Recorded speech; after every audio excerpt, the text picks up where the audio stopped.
In business news today, 3 things to know. First, we have a deal, folks. Congress unveils a more than $1 trillion budget bill late last night in a race to avoid a government shutdown. Then, oil prices keep falling as OPEC slashes production estimates. So how low can they go?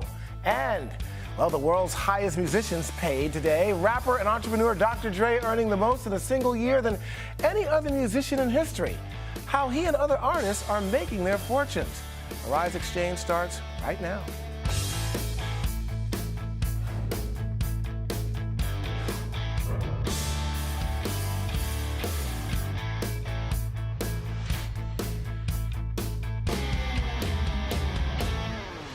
Oh, hello, I'm Julian Phillips in for Andrew Schmertz, as they're focusing right on me there. Here in the United States, Wall Street reacted to projections on the falling price of oil, meaning big losses in the energy sector. We're on the factors influencing oil prices in a minute, but first let's take a look at the final numbers. Red arrows across the board. The Dow down 1.5% to 17,533. The S&P 500 also down to 2,026. And the NASDAQ ended the day almost 2% in the red to 4,684. Major quarterly earnings reports we're watching today. Toll Brothers reported third quarter earnings per share of 72 cents, a penny below expectations. Quarterly profits were boosted by strong housing demand among the wealthy. Toll Brothers closing down to $32.07. Costco reported it beat earnings estimates due to effective promotional campaigns. EPS came in at $1.12, which was 3% above expected. Costco closing the day at $140.25. Yum Brand subsidiary KFC is inviting Chinese customers to inspect its kitchens. Well, the move follows a massive food tainting scandal where Yum workers were discovered serving expired meat. That's a no-no. Yum Brand's closing down over 6% to $70.53. Now for a look at commodities. Gold closing at $1,228.50 an ounce. And oil closing at, get this, $61.29 per barrel. You may see that drop below 60 before next week. That's good for us at the pump. With more on how falling oil prices have impacted the markets is Brian Jacobsen, our good friend, Chief Portfolio Strategist at Wells Fargo Funds. Welcome, Brian. Hey, thanks for having me back. Okay, and of course, joining us from Milwaukee here. Okay, let's talk about these oil profits. Why did the market sell off so much today? Was it because of low oil prices?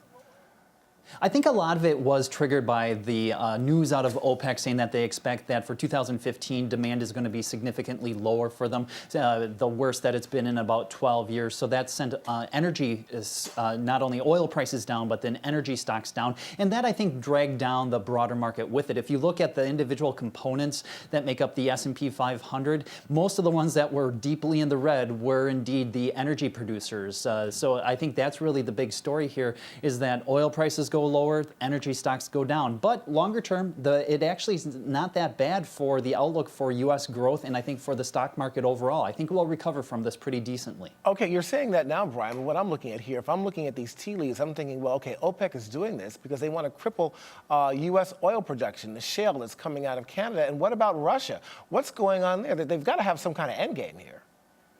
Yeah, it's very interesting. If you look at what Saudi Arabia is doing, I'm kind of wondering whether or not this is part of a process to put pressure on Vladimir Putin. If you think about the Russian government, they really get a lot of their revenue from oil. And with oil prices here, it's putting their fiscal house under a bit of pressure. Same thing with Venezuela. So, I mean, there are some real problems with some of the governments that are so dependent upon oil to fund their government programs. So it's a bit of pressure for them. But I'm thinking that we're actually going to find a bottom with oil prices probably around about where we are. Last year, I was forecasting that oil would be at about $65 a barrel, and that's where we are right now. So it's really, I think, a lot of what we've seen up to this point has been some froth in the oil market due to political uncertainty in the Middle East and with Russia. Okay, we didn't mention Nigeria, you know, the strongest economy right now on the continent of Africa. I've got to think that this would affect them, too, because they're a huge oil-producing country. Yes, yeah, and that is one of the problems, is that this is really affecting the Nigerian economy. A lot of the revenues for the government and the economic growth from developing the oil plays there. So it's having a lot of effects on many emerging markets, which is one of the reasons why I think maybe for 2015, one of the stories that we're going to be hearing more about is people talking about perhaps an emerging market debt crisis, because you see a lot of governments that have issued debt under the assumption that oil prices are going to stay high. And when they fall, suddenly those forecasts have to be kind of moved around a little bit. But Brian, one thing that's getting me here in this whole picture here, normally when there's unrest in the Middle East, we see the price of oil skyrocket. There is unrest in the Middle East, and nothing's happening on that end. Yes, and I think a big reason for that is we sort of become accustomed to the unrest that is there. It isn't as bad as what it appeared to be perhaps even a year ago, when you saw the rise of ISIS and when you saw Libyan oil production wasn't quite coming online. So we're actually, I think, closer to the point where maybe some of the economic sanctions against Iran can be lifted, which would then bring more oil onto the market. So it's all about the expectations of what sort of violence that we become accustomed to and what production is going to look like a year from now. Okay, Brian, lastly here, give me a good pre-Christmas present here I want to give to how far do you expect the oil to drop, where the prices of gas will go much lower? What are we looking at for 2015 in terms of price per gallon? Sure. So for the price per gallon in the United States, I think nationwide average, we're going to be close to around $2.50 to $2.60. So it's a little bit down from here. But that's because I think we're going to find some stabilization to the oil market at around this level. So somewhere between $55 and $65 per barrel. I love you, Brian. Brian Jacobsen, thank you so much for joining us. Thank you. All righty.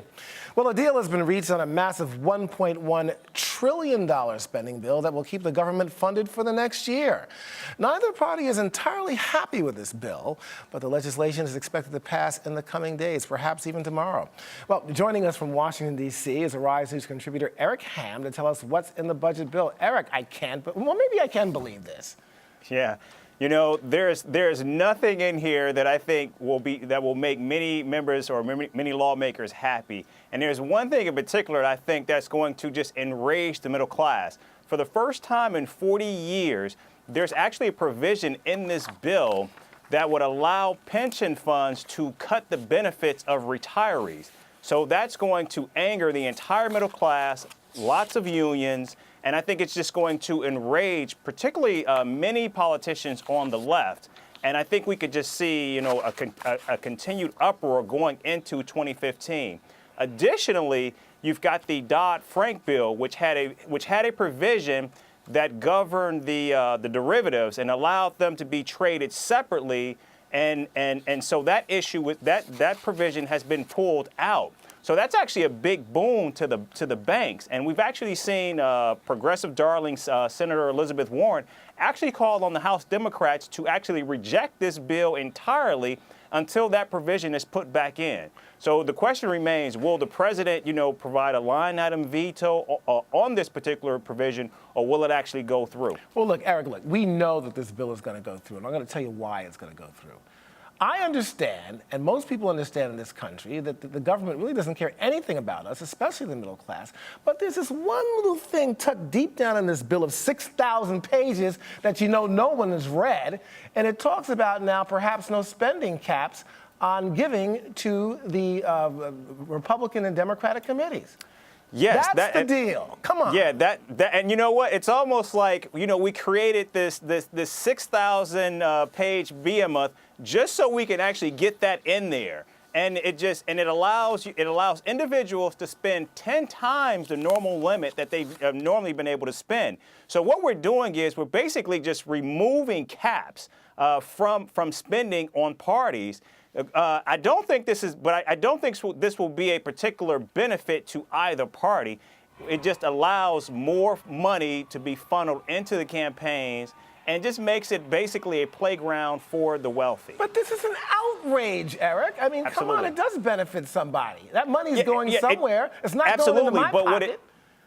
Exactly. But what I'm saying is when you allow wealthy individuals and companies like that to continue to raise the stakes in terms of what they can give, what you're doing is you're moving the politics further and further away from middle class and lower income individuals, making it primarily an area for the wealthy to be able to continue to dictate policy, and which I think overall makes this bill and makes this particular provision very bad going forward. All right, so what I'm scratching my head here. We've got a couple of things here. We've got a victory in a sense for big banks, perhaps for Wall Street. Okay, then you've got, of course, these limits on spending for campaigns or for the committees for both the Republicans and the Democrats.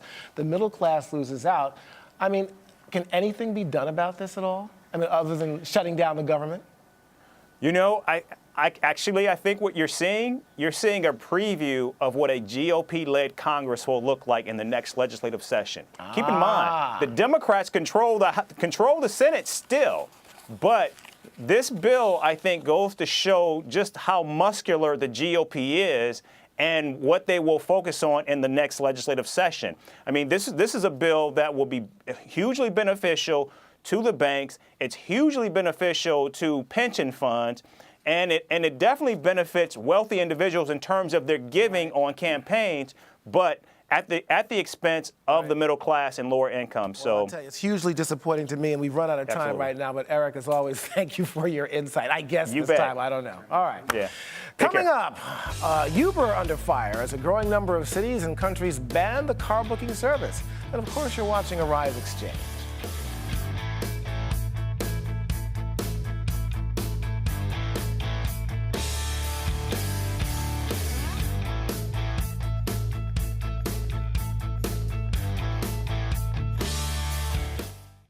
Unrest continues in Ferguson, Missouri. Exactly what happened to Michael Brown Jr.'s memorial. The NFL fallout continues. Why does this video change the game? President Barack Obama met with congressional leaders today. He does not need congressional approval to carry out the strikes. The only language understood by killers like this is the language of force. Do I want to have a draft? No, because I don't want to have war. Hello and welcome to Arise America. I'm Debbie Turner-Bell. Informative. The U.S. economy is on the right path, and the wizard of the Fed is leading the way. We started our companies originally to create something that made a positive difference. Compelling.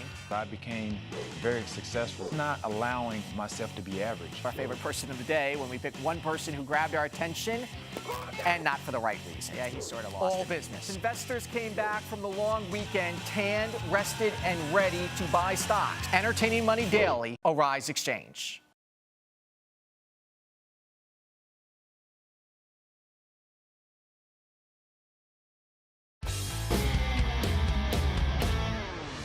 Welcome back to Arise Exchange. Time now for our business ticker. Stories making headlines across the nation and indeed around the world.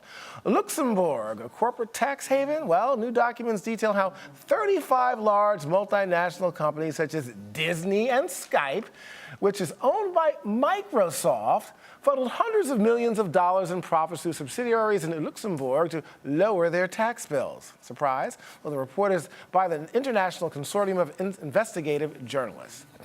Well, wireless carriers are now competing on price versus service. Verizon and AT&T both warned this week that deep discounting will hurt fourth quarter profits. Well, analysts say customers now have several viable options for service. Sprint has revamped its network, and T-Mobile continues to expand its list of unlimited data packages. Well, good news. The Motor City exits Chapter 9 bankruptcy today. Detroit will cut $7 billion in debt and will reinvest $1.7 billion over the next 10 years to improve city services. Well, a judge approved the plan in November. Detroit's mayor and city council will resume control of the city starting Thursday. It's one of the hottest cities in the country, according to one magazine. And the U.S. military has some of the thirstiest people in the world, at least if you make whiskey. Well, the master distiller for Jack Daniel's says that the U.S. military buys the most of its premium single-barrel whiskey worldwide. In fact, the military is also the largest buyer of liquor in the 17 years of this product. They didn't count my university, of course. Anyway, Uber, which operates in about 250 cities worldwide and is valued at $40 billion, has seen its car booking service banned in several cities and countries in the past few months. Ciara Lee reports on the latest. The Netherlands, India, Thailand, and now Spain. In the past few days, all of them have banned Uber from taking bookings. The online car-sharing service is the world's fastest growing. But a Spanish judge has now ruled its web-based service could create unfair competition and may require official permission to operate in Madrid. Taxi driver Marisa Lavado is delighted. We pay high taxes, we are legal, we are registered in the City Hall, we are regulated in terms of rates and technical inspections, and for these people to work without any insurance or without paying taxes or any social security, we aren't on a level playing field. The ban is only temporary and many Spanish taxi users hope it will be overturned. They find hailing a cab from their mobile phone easier and cheaper. If taxis provided a better service for a lower price, people would use taxis. I understand they are not legal because they play with taxi drivers' livelihoods and there is no safety for users. But I believe there is also the issue of consumer rights, and this app should be available just like any other. But traditional taxi drivers say Uber is ruining their businesses. And this week, the US firm launched 4 years ago and recently valued at $40 billion, took blows around the globe. India halted its operation there after a female passenger reported she was raped by a driver contracted to Uber. And in the Netherlands, anyone taking bookings through Uber Pop, the Dutch version of the app, could now face a fine of up to €10,000 for each violation. Uber's planning to appeal that ban, but it's already got a lot on its plate, including US lawsuits, one in its home state of California and another in Portland. Uber may still be making money, but its legal fees must also be mounting.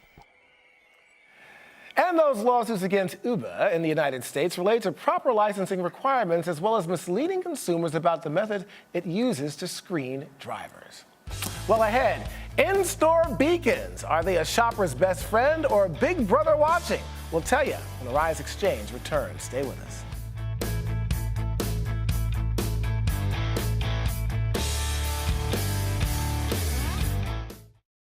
There is a reason Africa is called the new frontier.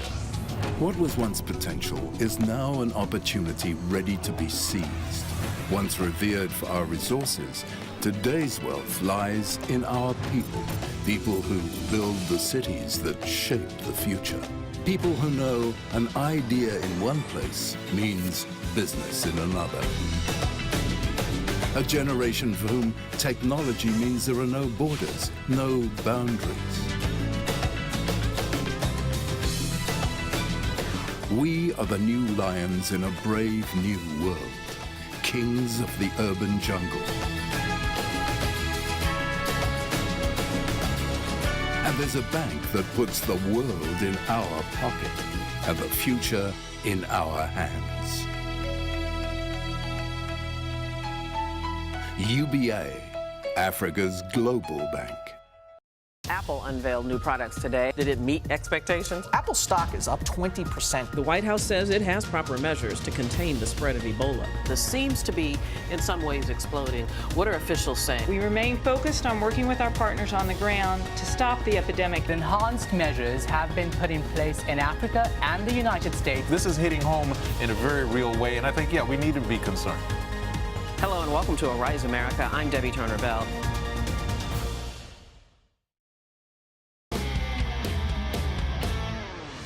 Welcome back to Rise Exchange. The competitive landscape continues to heat up in retail. Stores such as Macy's, Apple, and American Eagle are using beacon technology to boost in-store sales. Now, beacons are small devices that communicate with your phone via Bluetooth signals and can alert you to sales or provide coupons. Is this good news for consumers or another example of retailers trying to track our every move? Let's bring in Erich Joachimstaler, CEO of Vivaldi Partners, to discuss. Erich, welcome to the show, and I love that name, Joachimstaler, and a great suit you have on there.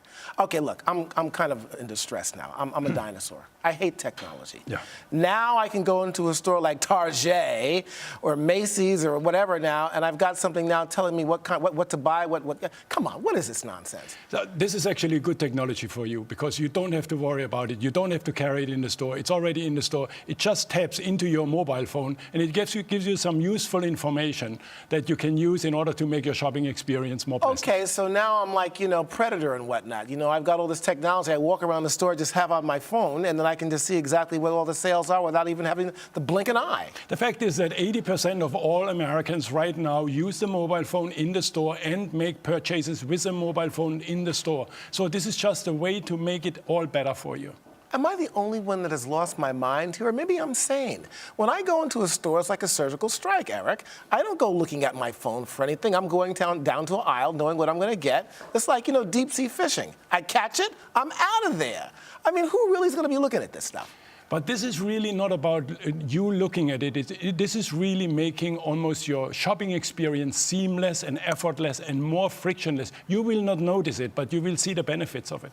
Well, I guess you say so. Perhaps my wife would like this kind of thing. I mean, okay, like how many stores are using this technology now? Right now, we are all in the experimental stage. About 50 of the top 100 stores in the United States are using those in experimental stage. Only 30,000 beacons out there, and you need a few beacons per store. So there's not that many out there yet, but it's experimented by nearly everyone. Okay, Erich, you may have never heard me say this, but if it's not about the money, it's about the money. How much money are stores making off this technology? First of all, they have to invest. A beacon costs about $10. You have a Walmart that needs to perhaps have 150,000 beacons in order to get their 5,000 stores wired into this. Then they need to maintain and upgrade it, and all the time, every year, every 6 months, the battery runs out. You need to invest. The economic benefit to the retailer isn't apparent. The way you connect with the consumer, the way you build your brand, that is apparent. You've got to have the beacons if you're a retailer. In the next couple of years. I hope my wife isn't watching now, because she's probably going to love this technology. I'm not going to like it at all. I'm crying now. And you're saying to me this is just the tip of the iceberg. What can we expect now from retailers outside of this kind of technology that will help shoppers like my wife? What really will happen is that there will be technology, the Internet of Things, which everything is connected, which not only gets you in the store and helps you make a decision in the store, it also drives you to a particular store. It also, even every product is connected, has a device. So even when those devices at times can feed back the data to the retailer or the manufacturer, like at Kellogg's in Beaverton, Michigan, instantly as you pick up that cereal box. It's a big thing. All right, okay. What about privacy issues, Erich? They know every move. This is Big Brother to the nth power. This is a very important issue. I think that marketers, everyone who employs it, if they don't use the data properly, they are missing a big opportunity. It is, to me, in my opinion, for a consumer, is a value exchange. If it's a benefit to the consumer, then I share the data. If it's not a benefit, I think you get in problems. But it's a big issue on privacy. Okay, a lot of money here. How much would it cost for companies to get their investment on this, the loss on this, on investment for this? I think it all depends on whether retailers can make sure that you make your purchases in the store and you're not walking out of the store and then buy online somewhere else at Amazon or the cheaper source. All right. Depends, do you keep your customers or not and get them to make the purchase. A moment of silence. Erich Joachimstaler, thank you for joining us. Thank you, Julian. Okay. Thanks again. Next, the world's highest paid musicians. Forbes magazine ranks the top earners for 2014. And you're watching Arise Exchange.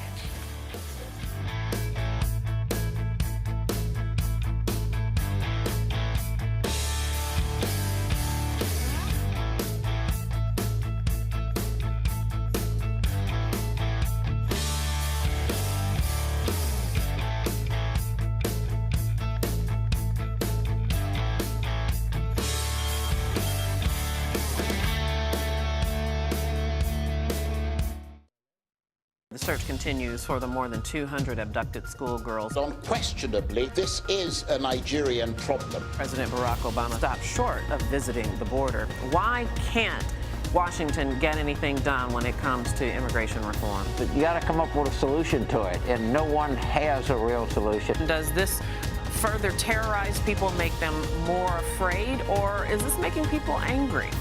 Hello and welcome to Arise America. I'm Debbie Turner-Bell. Global. It's Monday, so it must be time for a new round of sanctions against Russia. Nigeria is open for business, and you are getting a handle on this situation. Compelling. Time for liquid lunch, things that make us want to drink. Could she have been separated at birth from, say, Grimace, all business. Money's coming out of these countries, and that flow is part of what's driving the equity markets. Entertaining money daily. It's about reimagining. Arise Exchange.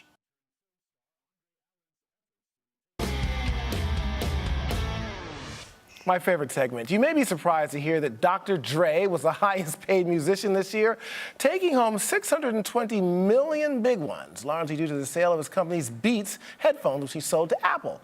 Well, he's followed by Beyonce, making $115 million, and then the Eagles, earning $100 million. Well, Forbes senior editor Zack Greenburg worked on the list, and he joins us now. Well, first of all, Zack, I'm just looking at you. You're too young to be a senior editor of anything. You still have milk on your lips. I bet you don't even shave. I shave very frequently, and I'm turning 30 in 6 months. Yeah. I like that crushed velvet, too. Maybe I shouldn't shave as often, then I wouldn't look as young. Whatever. Let's get down to business here before my producers kill me. I shave 3 times a day. Okay, enough. Okay, listen. 600 and some odd $million.